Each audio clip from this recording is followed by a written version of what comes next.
ఈ రోజు మాట్లాడతారు మీరు మహిళేనా, రెచ్చగొడతారా, అంతమంది రౌడీ మూకల్ని తీసుకొని వెళ్లి మీరు ఇంటి మీదకెళ్లి విధ్వంసం సృష్టిస్తారా అని అడుగుతారు. మీరు ఆద్యాంతం నేను నా ఎంటర్ అయినప్పుడు దగ్గర నుంచి నేను మళ్ళీ లీవ్ అయ్యేదాకా కూడా మీరు నా ఫోటోలు చూడండి, వీడియోలు చూడండి, ఆఖరికి నా మొహం కన్నా చూడండి. మీరు ఎక్కడా కూడా ఒకరిని ప్రవోక్ చేస్తూ కానివ్వండి, మీరు కానివ్వండి నేను చూసుకుంటాననే సైగలు చేయడం కానివ్వండి, అసలు నేను అందరినీ ఫోన్లు చేసి పిలిపించి మీరు ప్రత్యక్ష సాక్షులా, లేకపోతే నా తరపున మీరు అలాంటివి ఏమన్నా చేసున్నారా? ఇది కూడా నా ప్రశ్న. మీరు ప్రవోక్ చేసుకున్నారా, లేకపోతే ఇక్కడ తెలుగుదేశం పార్టీ వాళ్ళు కావాలని గిల్లి గజ్జాలు పెట్టుకోవడానికి ముందే వచ్చారా? ఇది మీరు క్వశ్చన్ చేసుకోండి. అయితే ప్రవోక్ చేస్తే వచ్చేస్తారా, మాట్లాడితే అనేస్తారా, బూతులు తిడితే అడగడానికి వచ్చేస్తారా అని అంటే ఇంక ఇప్పుడు కూడా అడగకపోతే మిమ్మల్ని ఓడించింది ఎందుకు? అడుగుతామనే కదా. 11 సీట్లకు మిగిల్చింది ఎందుకు? ప్రజలందరూ భయపడి మిమ్మల్ని ఇళ్లలో కూర్చోబెట్టింది ఎందుకు? మేము అడుగుతామనే కదా, అడగడానికే కదా నేను వచ్చాను.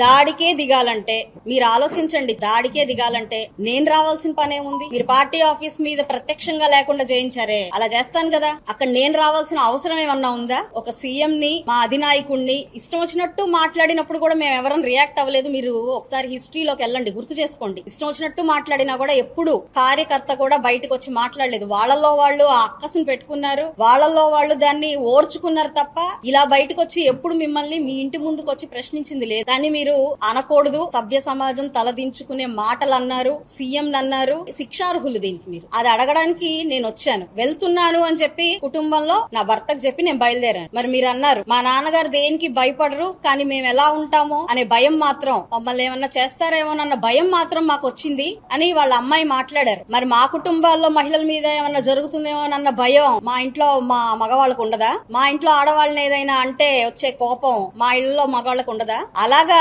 మీరు ఏదైనా చేస్తారన్న భయంతో నా భర్త వచ్చారు. మా నాయకురాలకి ఏమన్నా అవుతుందేమోనని చెప్పి కొందరు మంది నాయకులు మాతో వచ్చారు. అంతేగాని పనిగట్టుకుని ప్రతి ఒక్కళ్ళకి మీరు రండి అని నేను ఎక్కడా పిలవలేదు ఎవరిని. మహిళల్ని పిలిచాను. ఎందుకు పిలిచాను మహిళల్ని? అంతకు ముందే మీరు ఏం చేశారు? మీరు మాట్లాడిన అవాక్కులు చవాకులు తట్టుకోలేక ఒక మహిళ మీ దగ్గరకు వస్తే మీరేం చేశారో వీడియో ఉంది. బహుశా ప్రతి మీడియా బ్రదర్ దగ్గర ఆ వీడియో ఉండుంటది. రాళ్లతో కొట్టారు ఆవిడ్ని, తగలరాని చోట్ల కాళ్లతో, కొట్టరాని చోట్ల కాళ్లతో కొట్టి పంపించారు. ప్రవోక్ ఎవరు చేశారు? ఒక మహిళ. ఏమ్మా అమ్మటి రాంబాబు గారి కుమార్తె గారు నిన్న మీరు మాట్లాడారు, మహిళ కాదా అమ్మా ఆవిడ, కొట్టచ్చా అమ్మా అలాగా, మీరు రాళ్లేయచ్చా అమ్మా అలాగా? ఎందుకమ్మా మీకు అంత భయం? రాళ్లేసి తరిమి తరిమి కొట్టాల్సినంత భయమే ఉంది? ఆ బెటాలియన్ ఏంటి అక్కడంతా? తప్పు చేశారన్న భయంతోనే కదమ్మా అంత మందిని తెచ్చుకున్నారు. మరి తప్పు చేశారు, క్షమాపణ చెప్పండి. ఇంతకంటే ఏమన్నా అడిగారా మిమ్మల్ని? అది చెప్పకుండా దాన్ని మానేసి మీరు మళ్ళీ దాన్ని ఇష్టం వచ్చినట్టు మాట్లాడుకోవడం, దాన్ని మళ్ళీ ప్రెస్ మీట్లు పెట్టి కండక్ట్ చేసి మాట్లాడుకోవడం, ఇది ఇంకా హాస్యాస్పదంగా మీకు అనిపించట్లేదా?